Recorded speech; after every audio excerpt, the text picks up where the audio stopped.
આપ જોઈ રહ્યા છો ગુજરાત તક અને આપની સાથે હું છું સૌમ્યા।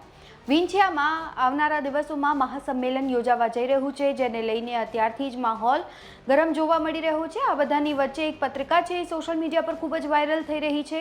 શું ઉલ્લેખ કરવામાં આવ્યો છે અને શા માટે આ પત્રિકા ગુજરાતના મુખ્યમંત્રી ભૂપેન્દ્ર પટેલને લખવામાં આવી છે, તે તમામ મુદ્દા પર વાત કરવાના છીએ। શું ઉલ્લેખ કરવામાં આવ્યો છે એની આપણે વાત કરીશું। મહત્વનું છે કે વિંછિયામાં જે ઘનશ્યામ રાજપરાની હત્યા થઈ, ત્યારબાદ જે પથ્થરમારો થયો અને હાલ જે તમામ યુવાનો છે એ જામીન ઉપર છે, ત્યારે છેલ્લા કેટલાય સમયથી માંગ ઉઠી રહી છે કે જેટલા પણ કેસીસ થયા છે તે પરત ખેંચવામાં આવે।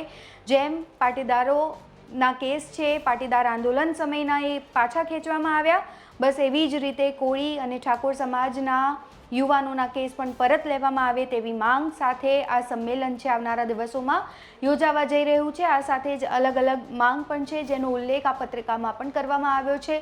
શું છે વિગતવાર વાત કરીએ આ પત્રિકાની, તો ઉલ્લેખ કરવામાં આવ્યું છે કે સમસ્ત કોળી અને ઠાકોર એકતા સમિતિ ગુજરાત, શિક્ષિત બનો, સંગઠિત બનો, સંઘર્ષ કરો, સમાજને વધુ મજબૂત બનાવો।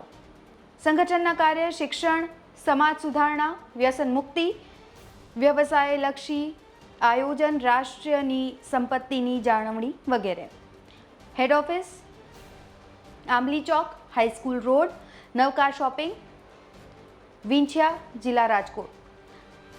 મુખ્યમંત્રી ભૂપેન્દ્ર પટેલને આ પત્ર છે લખવામાં આવ્યો છે, જેમાં ઉલ્લેખ કરવામાં આવ્યો છે કે વિંછિયાના થોરિયાડીના ઘનશ્યામભાઈ રાજપરાની હત્યાની બનાવમાં કાયદો વ્યવસ્થા કથળી અને અસંખ્ય લોકોને પોલીસ દમનમાં માર મારવો અને નિર્દોષ 92 લોકોને ખોટી રીતે 17 જેટલા ગંભીર ગુનામાં ફસાવ્યા બાબતે વધુમાં શું ઉલ્લેખ કરવામાં આવ્યું છે, તો તેમને લખ્યું છે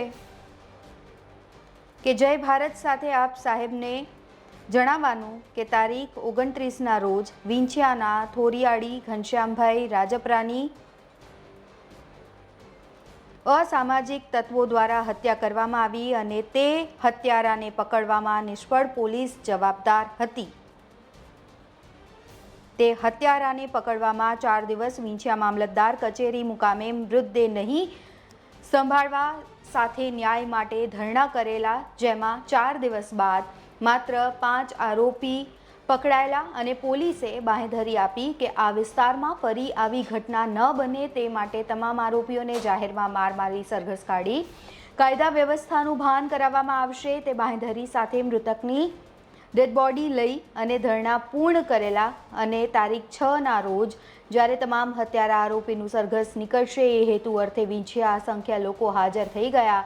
લોકોની એક જ માંગ કે તમામ હત્યારાને બહાર કાઢવામાં આવે, જેથી કરીને ફરીવાર આ વિસ્તારમાં જાહેરમાં કોઈ પરિવાર સાથે આવી ઘટના ન બને અને હત્યારાને કાયદો વ્યવસ્થાનું ભાન કરાવવામાં આવે અને લોકોને પોલીસ અને કાયદા પર ભરોસો બેસે। પરંતુ પોલીસ એકની બે ન થઈ, પ્રથમ મહિલા પોલીસ દ્વારા બહેનો પર પણ લાઠીચાર્જ કરવામાં આવેલું અને લોકોને ઉશ્કેરવામાં આવેલા અને કાયદો વ્યવસ્થા કથળી, જે માટે વિંછિયા પીએસઆઈ સરવૈયા દ્વારા અગાઉ કોચ, મેજિસ્ટ્રેટ કે અન્ય કોઈ ઉચ્ચ અધિકારી પાસે લાઠીચાર્જ કે ટીયર ગેસની પરવાનગી વિના લોકો પર હિટલરશાહી વલણ અપનાવી લોકોને ઢોર માર મારી અસંખ્ય લોકોના હાથ, પગ, માથાના ભાગે તેમજ શરીરના અન્ય ભાગે જાનથી મારી નાખવા જેવા પ્રયાસ કરેલા અને જીવલેણ હુમલો કરેલો, જેમાં અનેક લોકો તે વખતે સરકારી દવાખાને સારવાર લીધેલી છે।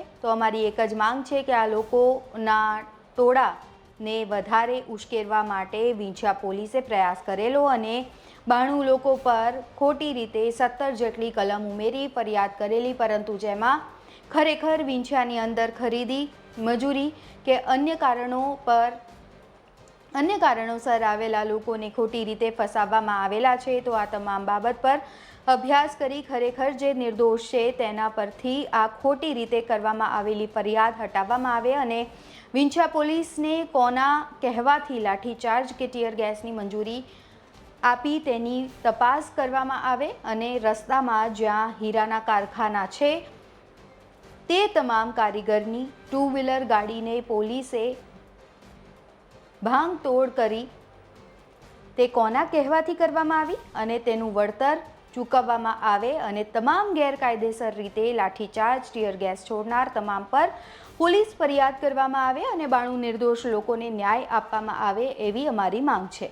નકલ રવાના ક્યાં ક્યાં કરવામાં આવી છે તો પરસોત્તમભાઈ સોલંકી, કુંવરજીભાઈ બાવળિયા, મુકેશભાઈ જીણાભાઈ, આ સાથે જ ધારાસભ્ય હીરાભાઈ સોલંકીને નીમુબેન બામણિયા, અલ્પેશભાઈ ઠાકોર, અમિતભાઈ ચાવડા, ઉમેશભાઈ મકવાણા અને આ સાથે જ તમામ મીડિયા ચેનલ્સને પણ આ જે નકલ છે એ પહોંચાડવામાં આવી છે. ત્યારે આજે 4 માંગ છે જેનો ઉલ્લેખ કરવામાં આવ્યો છે. શું છે તેની પર ઝટપટ નજર કરી લઈએ તો કોળી સમાજના 92 નિર્દોષ યુવાનો પરના પોલીસ કેસ પરત ખેંચો, હત્યારાઓને કડકમાં કડક સજા અને સરકારી વકીલ આપો. કોળી સમાજના 92 નિર્દોષ યુવાનોને ખોટી રીતે ઢોર માર મારી હિટલરશાહી વલણ અપનાવી ખોટી રીતે ગુનો દાખલ કરવા બદલ જવાબદાર અધિકારીઓને ડિસમિસ કરો. આ સાથે જ મૃતક ઘનશ્યામભાઈ રાજપરાને મકાન માટે જમીન ફાળવો અને આર્થિક રીતે સહાય કરો. સમસ્ત ઠાકોર કોળી એકતા સમિતિ ગુજરાત મુખ્ય કન્વીનર શ્રી રમેશભાઈ મેર.